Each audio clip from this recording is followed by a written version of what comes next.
Bien, continuando con nuestro curso de Derecho Penal 1, vamos a ver ahora el tema relacionado con la semana 9, Teoría General del Delito 1.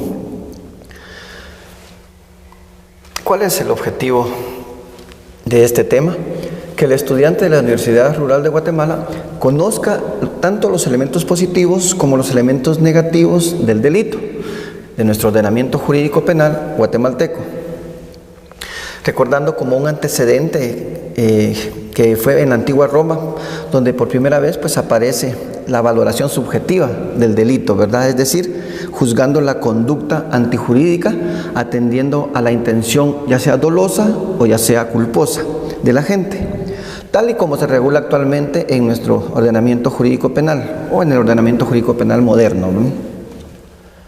Vamos a ver una definición de derecho de delito.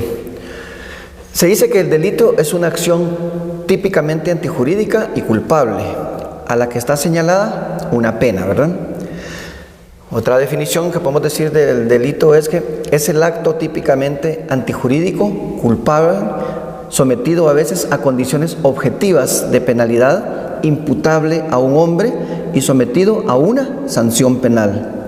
Y una definición mucho más generalizada, y que es la que comúnmente se utiliza para definir el término delito, es que es una acción típicamente antijurídica, culpable y adecuada a una figura penal. En relación a la naturaleza del delito, ha resultado bastante difícil para los distintos tratadistas de la materia, en todas las épocas y diversos lugares, abordar el tema de la naturaleza del delito, buscando con ello indagar sobre la esencia del hecho punible con una validez universal y permanente. Veamos en relación a la naturaleza del delito. Podemos decir entonces que es crear un sistema abierto a las necesidades y fines sociales, un sistema que sea susceptible de modificaciones cuando se presenten nuevos problemas que no pueden ser resueltos con los esquemas tradicionales, tal y como se habla en el artículo 5 y 6 de nuestro Código Penal. ¿Cuáles son los elementos característicos del delito? De entre los elementos característicos del delito, vamos a dividirlos en elementos positivos y elementos negativos. Vamos a ver cuáles son los elementos positivos del delito. De entre los elementos positivos del delito tenemos la acción o conducta humana, la tipicidad, la antijuricidad, la culpabilidad, la imputabilidad, las condiciones objetivas de punibilidad y la punibilidad. Y como contraparte o como elementos negativos del delito, vamos a encontrar la falta de acción o conducta humana, la atipicidad o ausencia de tipo, las causas de justificación, las causas de inculpabilidad, las causas de inimputabilidad, la falta de condiciones objetivas de punibilidad y por último las causas de exclusión de la ley penal. Veamos una definición de teoría general del delito. En la actualidad hay un acuerdo entre los juristas que los elementos comunes del delito son básicamente la tipicidad, la antijuricidad y la culpabilidad. Pero podemos definir la teoría general del delito como que es aquella que se ocupa de todos aquellos elementos comunes a todo hecho punible. Aquellos elementos comunes a todo hecho punible. ¿Y cuáles son esos elementos comunes? Los que vamos a ver y desarrollar a continuación. Dentro de los elementos positivos del delito, vamos a empezar a hablar un poco en relación a lo que es la acción. Este es el primer elemento positivo del delito y que nos dice que es todo comportamiento derivado de la voluntad y esta voluntad implica siempre una finalidad. El contenido de la voluntad es siempre algo que se quiere alcanzar.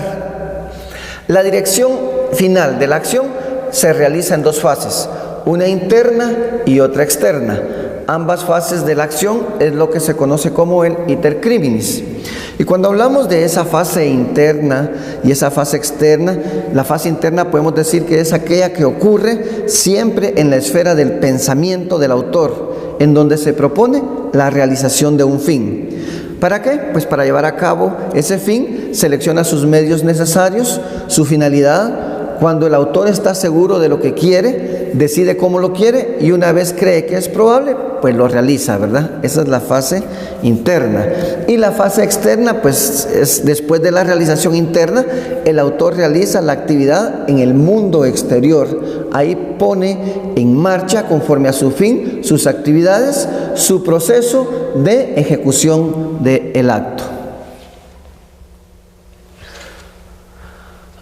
Hay algunas teorías que nos hablan sobre esta teoría de la acción y vamos a hablar en algunas de ellas. Por ejemplo, hablamos de la teoría de la causalidad, que se subdivide fundamentalmente en dos grandes corrientes: la de la equivalencia de las condiciones y de la causalidad adecuada.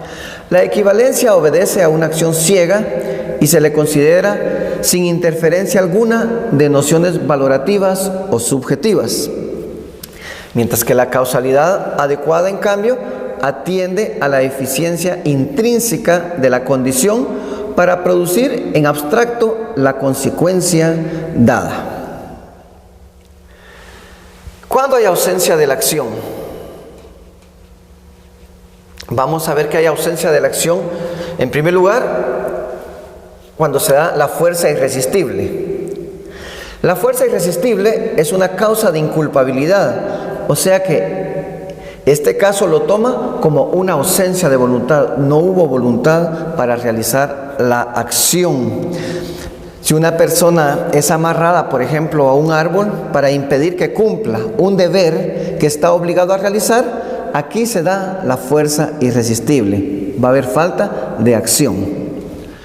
También tenemos como ausencia de la acción los movimientos reflejos. Los reflejos físicos o movimientos instintivos no constituyen acción, pues tales movimientos no están controlados por la voluntad. Por ejemplo, quien tiene una convulsión epiléptica y como consecuencia de ello, pues causa un daño, no tiene la voluntad puesta en ello. Aquí hay ausencia de acción por esos movimientos reflejos.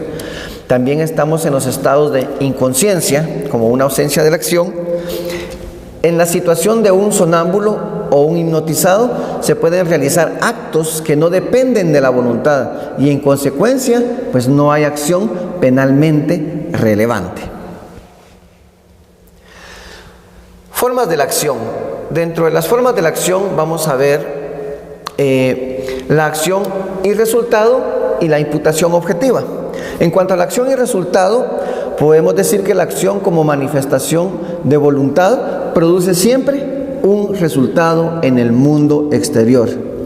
Va a existir siempre conexidad entre la acción y el resultado.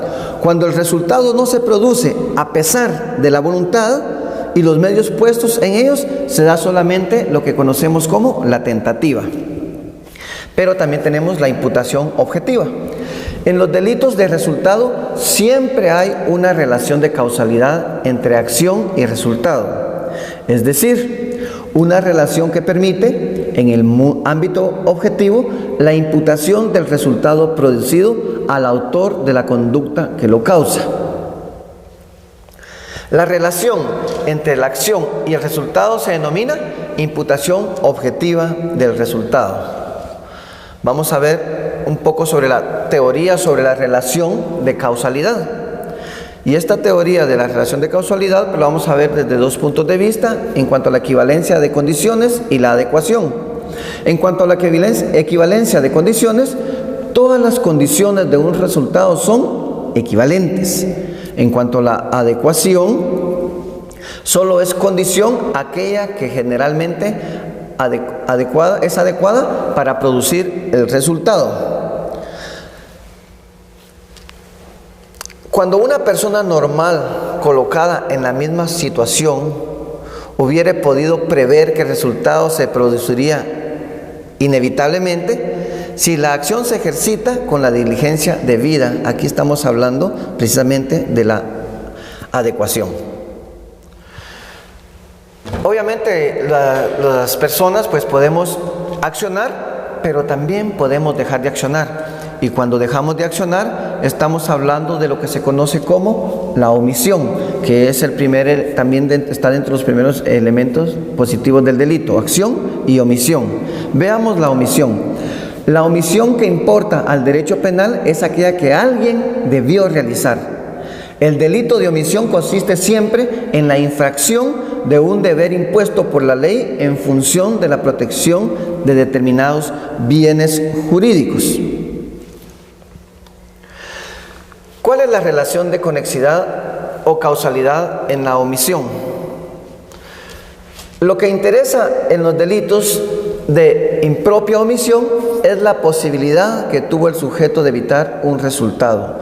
Cuando una persona está en la obligación de prestar un auxilio a alguien que lo necesita, obviamente al derecho penal lo que le interesa es ese auxilio que dejó de prestar y que está debidamente puesto en una norma jurídica como una obligación para el sujeto, que debe velar por prestar ese auxilio. Cuando se deja de hacer es cuando estamos ya ante una omisión que puede estar tipificada como un delito penal.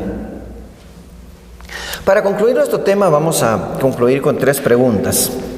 La primera, ¿es una acción típica, antijurídica y culpable? Posibles respuestas: teoría del delito, delito, naturaleza del delito, omisión. Segunda pregunta, ¿es un elemento negativo del delito? Antijuricidad, punibilidad, causa de justificación, culpabilidad. Y una tercera pregunta, ¿es una ausencia de acción? Movimiento reflejo, tipicidad, adecuación, punibilidad. Muchas gracias.